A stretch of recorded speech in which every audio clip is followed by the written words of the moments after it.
Hi, hello, Vanakkam, and welcome back to yet another episode on your favorite Little Slav YouTube channel. So today in this video, we're going to see how to use IntelliJ IDEA tool for the GitHub. I mean, mainly the DevOps related uh, area, like where we're going to clone a repository, we're going to make a change, and then we are going to integrate the IntelliJ IDEA with the GitHub, and we're going to make we are going to commit the changes, and then we're going to send it updated back to the GitHub. So it's going to be very interesting. We're going to first clone the repo, and then we are going to download, or we are going to bring the project from the GitHub to the local machine, and then we are going to make change. We're going to do add, commit, update, and push it back to the repository. So before we move on to this video, this is me, Vasan Shanmugam. I welcome you all to our Little Sly YouTube channel. Please don't forget to subscribe to our channel if you haven't subscribed yet, and please do give a thumbs up. And if you have any questions or comments, please do comment that in the comment section. So the first step of this is we are going to first clone the repo, and for that I'm going to get the HTTPS URL. So this is the repo which I'm going to pull from the GitHub to the local IntelliJ IDEA through the local location.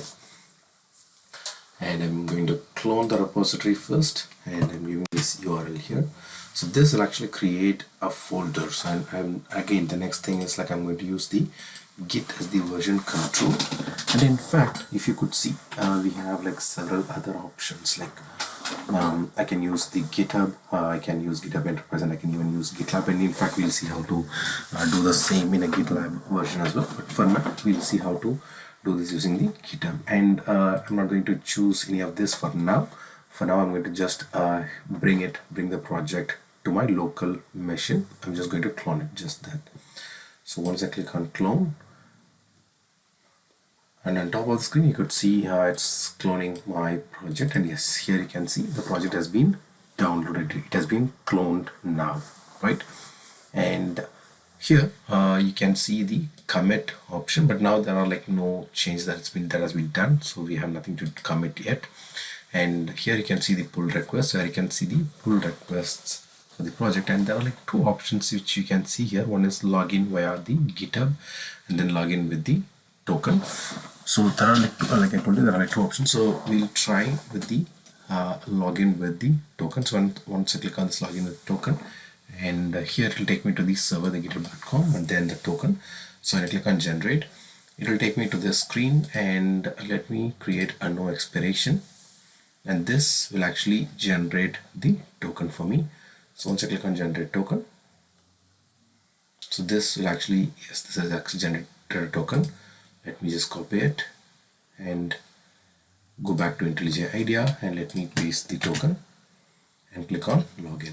So once I click on login, automatically my GitHub is connected to the IntelliJ IDEA. So for any changes, like after this, if I make any changes, it will automatically be committed, or it will be sent back to the GitHub. And if you see here,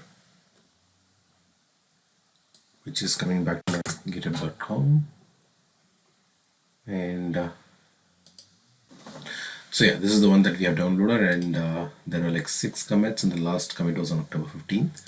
So now we will make some changes, and then we'll push the change to the GitHub repo. And here you can see we are in the project folder, and on the bottom of the screen you can see a few icons, which is the Python packages. You can see services, the terminal. In case if you want to use the terminal, you can very well use this.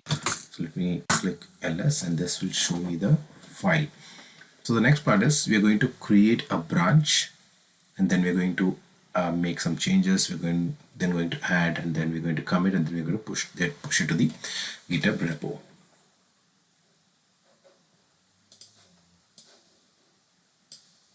Let me keep this window here.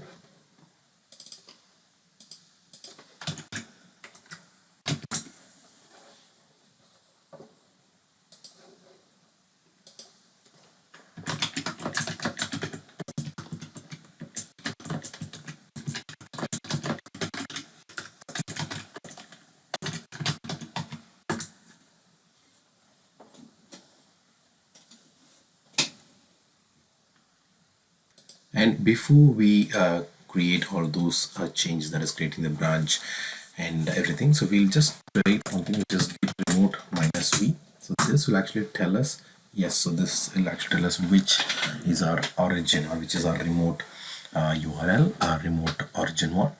And now let's create a branch. So what I'll do is git checkout -b and then space, let me create a feature branch. So now we have branch. So let me just search for, when I type for git branch, here you can see I have feature and then I have main, but I have checked now to the feature branch. And now we'll make few changes. So let me go back to the index.html. Let me just double click on it, open it, and let me just make a quick change. So tool installation guide setup, right? And now what happens is, okay, let me just quickly save all, and now I'll just try for git space plus. So yes, this shows me that there are some changes in the index.html, which is inside the idea/folder. So what I'll do is, let me do a git add. So either I can do index.html, or for now I'm going to do git add dot, and this will actually add the file for me. So let me just do a git status, and here you can see the file has been added, right? The next step is I'm going to commit this change. Git commit -m, and then my first commit using IntelliJ IDEA. Yep, I have committed my code, and then now we're going to push this change. So git push origin and the branches feature.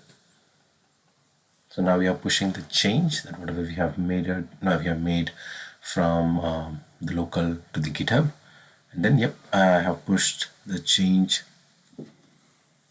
Now let me do okay, I have actually pushed the change to the feature branch, but what I'm going to do is I have to push this change to the main branch. So git push, and before that let me git push origin. So initially I have pushed my change to the feature branch, and now I'm pushing my change to the main branch. So git push origin main, yes, everything is up to date. So I believe the change has been went to a feature branch. So let me just go and check it. Yep, so what happened is the feature branch has been pushed here. So we have got the feature branch with the latest change. So here if you see, we can actually see the changes, like whatever we did.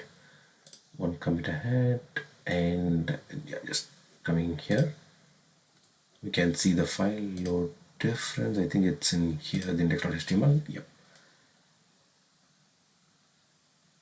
yeah, it's in here. So it's the extra, the setup, it's here. It's actually pushed to the feature branch. So that's how actually we can make a branch of the main branch, and then we can make some changes to the files. After that, we did check the status of the file, and then we have added those changes to the repository. We have actually staged the change, and then I have pushed the branch from my local to the GitHub, and that's why you are able to see the GitHub feature branch. So if I click on the pull requests, yep, here if you click on the Git, you can see the initial commits that has been previously done, and then 2 minutes ago I have pushed my feature branch to the GitHub. So that's how the GitHub integration part works. And if you have any doubts or any queries, please do reach out to me. We'll discuss that in the upcoming session. And if you face any issues while you are doing any push or any pull, so please do let me know.